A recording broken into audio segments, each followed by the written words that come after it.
నమస్తే welcome to మన పెనబలూరు news వార్తలోని ముఖ్యాంశాలు. రిషికొండపై ప్యాలెస్ కట్టిన వారు యోగాంధ్రకి కోట్ల ఖర్చుపై విమర్శిస్తున్నారని మండిపడ్డ సీఎం చంద్రబాబు. విశాఖని ఐటీ హబ్ గా తీర్చిదిద్ది 5 లక్షల ఐటీ ఉద్యోగాలు తేవడమే లక్ష్యం అని పేర్కొన్న ఐటీ శాఖ మంత్రి నారా లోకేష్. హరితాంధ్రప్రదేశ్ సాధనే ముఖ్య లక్ష్యంగా రాజధాని నిర్మాణ భవనాలకు హరిత ధృవీకరణ పత్రాలకే కసరత్తు. మద్యం కుంభకోణంలో నిందితుడుగా ఉన్న చెవిరెడ్డి భాస్కర్ రెడ్డికి అస్వస్థత. వైద్య పరీక్షలు చేసి ప్రాణాలకు ఎటువంటి ప్రమాదం లేదని తేల్చి చెప్పిన వైద్యాధికారులు. వైసీపీ నేత జగన్ సత్తెనపల్లి పర్యటనలో భాగంగా నియమాలను అతిక్రమించి చేస్తున్న ర్యాలీలో గుంటూరు దగ్గరలోని ఎటుకూరు వద్ద జగన్ కాన్వాయ్ కింద పడి సింగయ్య అనే వ్యక్తి మృతి. ప్రజాగణం ఖర్చుకు సంబంధించి జగన్ పై ముఖ్యమంత్రి చంద్రబాబు విమర్శలు చేశారు. యాపిల్ని యాపిల్తో పోల్చాలే కాని ఉల్లిపాయతో పోల్చుతారా అంటూ ప్రశ్నించారు. ఆమ్ల మీడియా అడిగిన ప్రశ్నకు స్పందిస్తూ చంద్రబాబు రిషికొండపై ప్యాలెస్ కట్టిన వారు యోగాంధ్రకి కోట్ల ఖర్చుపై విమర్శిస్తున్నారని మండిపడ్డారు. పోలికకు కూడా అర్హత ఉండాలంటూ చంద్రబాబు వ్యంగ్యాస్త్రాన్ని సంధించారు. విశాఖలో 10 ఏళ్ల క్రితం హుద్హుద్ తుఫాను పరిణామాలను చంద్రబాబు గుర్తు చేసుకున్నారు. నాడు దీపావళి టపాసులు కాల్చొద్దంటే మానేశారని, నేడు యోగాకు రమ్మంటే ఉత్సాహంగా వచ్చారని తెలిపారు. విశాఖని అత్యంత క్రమశిక్షణ గల ప్రాంతంగా కొనియాడారు. థెఫ్ట్ పర్సెంటేజ్ తక్కువగా ఉండే ప్రాంతం విశాఖని పేర్కొన్నారు. యోగాంధ్ర పిలుపుతో అర్ధరాత్రి లేచి అన్ని వయసుల వారు వచ్చారని ముఖ్యమంత్రి హర్షం వ్యక్తం చేశారు. యోగాంధ్ర కార్యక్రమం ఆంధ్రుల విజయమని మంత్రి నారా లోకేష్ అన్నారు. యోగాలో గిన్నిస్ రికార్డ్ ప్రభుత్వ యంత్రాంగం ప్రజల నెల రోజుల కష్టానికి ప్రతిఫలమన్నారు. ప్రతి ఒక్కరూ జీవితంలో యోగా నిబాధం చేసుకోవాలని, ఫ్రస్ట్రేషన్ లో ఉన్న జగన్ లాంటి వాళ్ళకి ఇది చాలా అవసరమని లోకేష్ వివరించారు. ఏపీలోని విశాఖలో జరిగిన యోగాంధ్రపై మంత్రి లోకేష్ స్పందించారు. ఈ కార్యక్రమం నిర్వహణపై సంతోషం వ్యక్తం చేస్తూ ప్రధాని నరేంద్ర మోడీ ఆంధ్రుల కోరిక నెరవేరుస్తున్నారని అభిప్రాయం వ్యక్తం చేశారు. యోగాంధ్ర విజయవంతంగా నిర్వహించడంతో మాకు గురుకుల బాధ్యత నెరవేరిందన్నారు. ప్రధాని మోడీ అభినందించడం చాలా ఆనందంగా ఉందన్నారు. ప్రధాని వ్యాఖ్యలను బాధ్యతగా స్వీకరిస్తున్నారని ఆయన పేర్కొన్నారు. విశాఖలో 5 లక్షల ఐటీ ఉద్యోగాలు తేవాలని లక్ష్యంగా పెట్టుకున్నామని, ఐటీని ప్రోత్సహించాలంటే మెరుగైన సదుపాయాలు అందించాలని పేర్కొన్నారు. విశాఖని ఐటీ హబ్గా తీర్చిదిద్దాలన్న సంకల్పంతోనే 99 పైసలకే ఎకరా భూమి ఇవ్వడం వల్ల టీసీఎస్, కాగ్నిజెంట్ వంటి సంస్థలు రాష్ట్రంలోకి వచ్చాయని పేర్కొన్నారు. ఈ కార్యక్రమం ద్వారా రాష్ట్రంలో అభివృద్ధి, యువతకు ఉద్యోగావకాశాలు కల్పించడం, రాష్ట్ర ఆర్థిక స్థితిని మెరుగుపరచడం వంటి అంశాలు ముఖ్యమైనవని ప్రస్తావించారు. రాజధాని అమరావతిని పర్యావరణ హితంగా తీర్చిదిద్దేందుకు సిఆర్డీఏ చర్యలు ప్రారంభించింది. రాజధాని అమరావతిలో నిర్మాణంలో ఉన్న భవనాలకు హరిత ధృవీకరణ పత్రాలు పొందేందుకు అత్యంత ప్రాధాన్యత ఇస్తున్నారు. రాజధాని అమరావతిని పర్యావరణ హితంగా తీర్చిదిద్దేందుకు సిఆర్డీఏ చర్యలు ప్రారంభించింది. ప్రపంచ బ్యాంక్, ఏడీబీల సూచనలతో ఈ దిశగా అడుగులు వేస్తోంది. భవిష్యత్తు అవసరాలను దృష్టిలో ఉంచుకుని హరిత నగరంగా అభివృద్ధి చేయాలన్న బృహత్ ప్రణాళిక లక్ష్యం మేరకు భవనాలకు గ్రీన్ బిల్డింగ్ సర్టిఫికేషన్ పొందేందుకు కసరత్తు మొదలైంది. పునర్నిర్మాణ పనులు ప్రారంభం కావడంతో ఈ ధృవీకరణ సాధించేందుకు అధికారులకు కార్యశాల అవగాహన కార్యక్రమాలు పూర్తయ్యాయి. ప్రభుత్వ భవనాల నుంచే ఇది ప్రారంభమైతే భవిష్యత్తులో రాజధానిలో వచ్చే వాటికి బాటలు పరిచినట్లు అవుతుందని ప్రభుత్వం భావిస్తోంది. మద్యం కుంభకోణం కేసులో 38వ నిందితుడుగా ఉన్న వైఎస్ఆర్సీపీ నేత చెవిరెడ్డి భాస్కర్ రెడ్డికి విజయవాడ జీజీహెచ్లో వైద్య పరీక్షలు నిర్వహించి జిల్లా జైలుకు తరలించారు. వైసీపీ నేత మాజీ ఎమ్మెల్యే చెవిరెడ్డి భాస్కర్ రెడ్డి అస్వస్థకు గురయ్యారు. మద్యం కుంభకోణం కేసులో అరెస్ట్ అయిన చెవిరెడ్డి జిల్లా జైలులో రిమాండ్ ఖైదీగా ఉన్నారు. అయితే శనివారం ఉదయం గుండెల్లో నొప్పిగా ఉందని చెప్పడంతో పోలీసులు, అధికారులు అప్రమత్తమయ్యారు. ముందుగా జైల్లో ఉన్న వైద్యులతో పరీక్షలు చేయించారు. ఆపై ముందు జాగ్రత్తగా ఆయనను విజయవాడ ప్రభుత్వ ఆసుపత్రికి తరలించారు. డిపార్ట్మెంట్ ఆఫ్ ఫిజియోథెరపీలో మాజీ ఎమ్మెల్యేకు వైద్య పరీక్షలు నిర్వహించారు డాక్టర్లు. ప్రాణాపాయం ఏమీ లేదని డాక్టర్లు నిర్ధారించారు. ఇక ఈ కేసుకు సంబంధించి శుక్రవారం విజయవాడ ఏసీబీ కోర్టులో సిట్ అధికారులు పిటిషన్ వేశారు. చెవిరెడ్డిని 5 రోజుల పాటు కస్టడీకి ఇవ్వాలని పిటిషన్లో పేర్కొన్నారు. మరోవైపు అదే సమయంలో చెవిరెడ్డి తరపున న్యాయవాదులు కూడా బెయిల్ మంజూరు చేయాలంటూ పిటిషన్ వేశారు. అలాగే తనకు జైలు భోజనం పరతల్లేదని, ఇంటి నుంచి తెచ్చుకునేందుకు అనుమతి ఇవ్వాలని మరో పిటిషన్ దాఖలు చేశారు. వీటికి సంబంధించి సోమవారం విజయవాడ ఏసీబీ కోర్టులో విచారణకు రానుంది. వైసీపీ అధినేత జగన్ సత్తెనపల్లి పర్యటనలో భాగంగా నియమాలను అతిక్రమించి చేస్తున్న ర్యాలీలో గుంటూరు దగ్గరలోని ఎతుకూరు వద్ద జగన్ కాన్వాయ్ కింద పడి సింగయ్య మృతి చెందడం జరిగింది. ఈ నెల 18న సత్తెనపల్లి పర్యటన సందర్భంగా జగన్ వైసీపీ శ్రేణులు అనుమతులను ఉల్లంఘించి చేస్తున్న భయంకర ర్యాలీలో గుంటూరు దగ్గరలో ఏటుకూరు వద్ద జగన్ కాన్వాయ్ కింద పడి సింగయ్య అనే వ్యక్తి మరణించడం జరిగింది.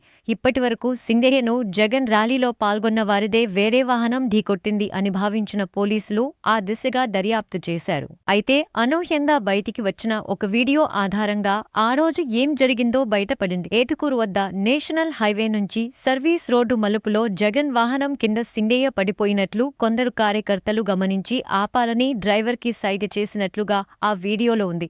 ఈ నేపథ్యంలో సీసీ ఫుటేజ్, వీడియోల ఆధారంగా సింగయ్యను లాక్కుంటూ వెళ్లింది జగన్ కారే అనే విషయం తేలిపోయింది. దీంతో జగన్ పై కేసు పెట్టే అవకాశం ఖచ్చితంగా ఉంది. అది స్వయంగా జగన్ ప్రయాణిస్తున్న వాహనమే కాబట్టి జగన్ పై కేసు పెట్టే అంశంపై న్యాయ నిపుణులతో గుంటూరు పోలీసులు చలజరుపుతున్నారు. జగన్ కాన్వాయ్ వచ్చిన సమయంలో కారు ఢీకొనడంతో సింగయ్య తీవ్ర గాయాల పాలయ్యారు. అతన్ని రోడ్డు పక్కన పడేసి వైసీపీ కార్యకర్తలు వెళ్లిపోయారు. సింగయ్య చికిత్స పొందుతూ చనిపోయారు. తాడిగడప మున్సిపాలిటీ పరిధిలోని mission for elimination of poverty in municipal areas మెత్మాలోని రిసోర్స్ పర్సన్స్ కి ట్యాబ్స్ ఇవ్వడం జరిగింది. పెనమలూరు నియోజకవర్గానికి చెందిన 50 మంది రిసోర్స్ పర్సన్స్ కి 33,000 రూపాయల విలువైన టాబ్స్ ఎమ్మెల్యే బోడే ప్రసాద్ చేతుల మీదుగా అందజేశారు. ఈ సందర్భంగా నియోజకవర్గ ఎమ్మెల్యే బోడే ప్రసాద్ మాట్లాడుతూ, గతంలో మెత్మాలో ఆర్పీలు అన్ని మాన్యువల్గా తమ పని చేసేవారని, పని వేగవంతంగా సమర్థవంతంగా జరగడానికి ట్యాబ్స్ ఎంతగానో సహకరిస్తాయన్నారు. ప్రతి ఇంట్లో ఒక ఎంటర్ప్రెన్యూర్ ఉండాలన్నది ముఖ్యమంత్రి చంద్రబాబు లక్ష్యం అని, మహిళలు కూడా ఎంటర్ప్రెన్యూర్ గా మారాలని ఎమ్మెల్యే బోడే ప్రసాద్ పిలుపునిచ్చారు. ఈ కార్యక్రమంలో పెనమలూరు నియోజకవర్గ ఎమ్మెల్యే బోడే ప్రసాద్, తాడిగడప మున్సిపాలిటీ అధ్యక్షులు అనుమోలు ప్రభాకర్ తదితరులు పాల్గొన్నారు. ప్రభుత్వం మీ అందరికీ కూడా ట్యాబులు పంపిణీ కార్యక్రమం, మరి గతంలో ఇచ్చిన సెల్ ఫోన్లు పనిచేయకపోవటం, అలాగే మీకు సంబంధించిన గ్రూపుల ఇన్ఫర్మేషన్ అంతా కూడా దీంట్లో అప్లోడ్ చేయటం, ఇవన్నీ కూడా చేయటానికి ఈ ట్యాబ్లు ఇవ్వటం జరిగింది. మీరందరూ కూడా మన నియోజకవర్గంలో మా సోదరీమణులుగా మీ అందరినీ కూడా నేను భావిస్తూ ఉన్నా. ఈరోజు ప్రభుత్వం చేసే ప్రతి కార్యక్రమానికి మీ యొక్క ఆశీస్సులు ఉండాలి, మన యొక్క ఆశీస్సులు ఉండాలి అని చెప్పేసి మీ అందరినీ కూడా కోరటం జరుగుతూ ఉంది. మనమందరం కూడా కొన్ని ఆలోచనలు చేస్తూ ఉంటాం. ప్రభుత్వం మనకి ఏదైనా చేస్తే బాగుండు, ప్రభుత్వం నుంచి ఇంకా రావాలి అనే ఆలోచనల నుంచి ఈరోజు ప్రభుత్వం మనకి ఏది చేసినా మన దగ్గర నుంచి వసూలు చేసే పన్నులే మనకి సంక్షేమ పథకాలు అమలు చేస్తూ ఉంటారు. ఆర్థిక పరిస్థితి చాలా అధ్వానంగా ఉంది. వచ్చే ఆదాయం కూడా ఈ రోజున రాష్ట్రానికి వచ్చే ఆదాయాలు తగ్గిపోయి ఖర్చులు పెరిగిపోయే పరిస్థితులు ఉన్నాయి. అయినా కానీ ఎక్కడా రాజీ పడకుండా ఉన్న డబ్బుల్ని ఎట్లా సద్వినియోగం చేసుకోవాలనే ఆలోచనలతోటి మరి గ్రామాలు అభివృద్ధి చేసుకోవడంలో అవ్వచ్చు, సంక్షేమ పథకాలు ఒక్కొక్కటిగా అమలు చేయడంలో అవ్వచ్చు, కూటమి ప్రభుత్వం ముందుకెళ్తూ ఉంది.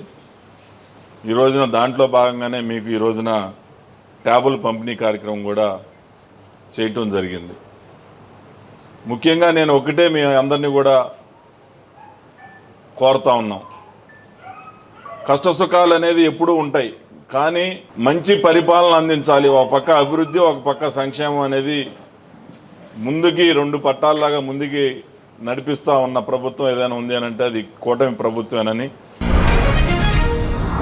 సిటీ ఆఫ్ టెర్రస్ గార్డెన్స్ ఆధ్వర్యంలో వర్మీ కంపోస్ట్ మిద్దె తోట తయారు చేసుకునే విధానం గురించి పోరంకి తెలుగుదేశం పార్టీ ఆఫీసులో మెప్మా సభ్యులకు అవగాహన సదస్సు ఏర్పాటు చేయడం జరిగింది. నువ్వు పండించినదేతును నువ్వు తినేదే పండించు అనే నినాదాన్ని అనుసరించి సిటీ ఆఫ్ టెర్రస్ గార్డెన్స్ సంస్థ మిద్దె తోట వర్మీ కంపోస్ట్ ఎరువుల తయారీ విధానం గురించి అవగాహన సదస్సులు ఏర్పాటు చేసింది. ఈ సందర్భంగా సిటీజీ శిక్షకుడు మాట్లాడుతూ, ఇంట్లో వచ్చే వ్యర్థాలతో వర్మీ కంపోస్ట్ తయారు చేసుకుని దానిని మిద్దె తోటకి ఎరువుగా వాడడం వలన క్రిమిసంహారక మందులను వాడే అవసరం తప్పుతుందన్నారు. దీని ద్వారా కలుషితం లేని సహజ సిద్ధమైన ఆహారాన్ని పొందవచ్చని వివరించారు. ఈ అవకాశాన్ని నియోజకవర్గ ప్రజలు వినియోగించుకుని ఆరోగ్యాన్ని పరిరక్షించుకోవాలని పెనమలూరు ఎమ్మెల్యే బోడే ప్రసాద్ పిలుపునిచ్చారు. ఈ కార్యక్రమంలో పెనమలూరు నియోజకవర్గం ఎమ్మెల్యే బోడే ప్రసాద్, తాడిగడప మున్సిపాలిటీ అధ్యక్షులు అనుమోలు ప్రభాకర్, మెత్మా సభ్యులు, సిటీజీ శిక్షకులు తదితరులు పాల్గొన్నారు. మన ఎమ్మెల్యే గారు ఆఫీస్ దగ్గర, పెనమలూరు ఆఫీస్ దగ్గర మెగ్మా వారికి ఏంటంటే మిద్దె తోట ఎలాగా, నెక్స్ట్ కంపోస్ట్, వర్మి కంపోస్ట్ ఎలా తయారు చేసుకోవచ్చు అంటే వాళ్ళ ఇంట్లో ఉన్న వేస్ట్ నుండి మనం ఏదైతే కంపోస్ట్ ఎలా తయారు చేసుకోవాలి దాని గురించి ట్రైనింగ్ ఇవ్వడం జరిగింది. దీనికి మన ఎమ్మెల్యే గారి సహకారం ఇవ్వడంతో మనం ఈరోజు ఈ మీటింగ్ చేయడం జరిగింది. ఈరోజు ఈ మీటింగ్ మెయిన్ ఎజెండా ఏంటంటే మనం ఇంట్లో ఏదైతే వేస్ట్ ఉందో ఈ వేస్ట్ని మనం బయటపడేస్తున్నాము. ఇది మన ఇంట్లోకి వచ్చే చెత్త వాళ్ళకి ఇవ్వడం జరుగుతుంది. అది ఇవ్వకుండా ఇంట్లో ఉన్న వేస్ట్ని మనం కంపోస్ట్ కింద ఎలా తయారు చేసుకోవాలి, ఆ కంపోస్ట్ తయారు చేసుకొని ఆ కంపోస్ట్ను మన ఇంట్లో ఉన్న మొక్కలకి ఎలా యూటిలైజ్ చేసుకోవాలి అనే దాని మీద అవగాహన సదస్సు మనం పెట్టామండి. ఇది మన మెయిన్ ఎజెండా ఏంటంటే ఏదైతే మనం మొక్కలకి మనం ఇస్తామో అదే మనం మొక్కలు మనకి ఇస్తున్నాయి.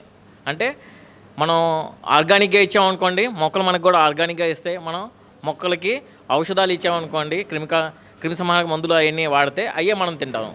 మనం చూస్తున్నాము ఈరోజు ప్రతి ఒక్క 10 మందిలో 2-3కి క్యాన్సర్ అనేది ఎఫెక్ట్ అవుతుంది. ఇది జరగడానికి మెయిన్ కారణం కంట్రోల్ లేకుండా ఔషధాలు, క్రిమిసంహారక మందులు మన మొక్కలకు వాడుతున్నాము.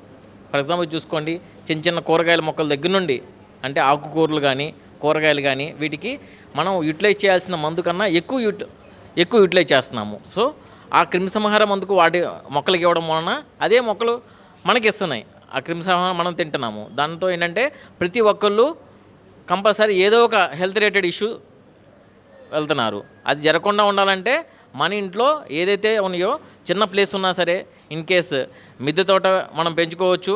అంటే మన బాల్కనీలో 4 టబ్బులు పెట్టుకొని కూరగాయలు కానీ ఆకుకూరలు పండించుకోవచ్చు. ఇంకొంచెం ఎక్కువ ప్లేస్ ఉందనుకోండి, మన మిద్దె తోట మీద అన్ని రకమైన కూరగాయలు కానీ ఆకుకూరలు కానీ పండ్లు మొక్కలు కానీ అన్నీ పెంచుకోవచ్చు. ఇది ఎట్లా పెంచుకోవాలి అనేది మనం సిటీ ఆఫ్ టెర్రస్ గార్డెన్ తరపున మనం ఒక అవగాహన సదస్సు మనం ఏర్పాటు చేసామండి. దీనికి తోడ్పడిన ప్రతి ఒక్కరికి, ఎస్పెషల్లీ మన ఎమ్మెల్యే గారికి నా హృదయపూర్వక ధన్యవాదాలండి.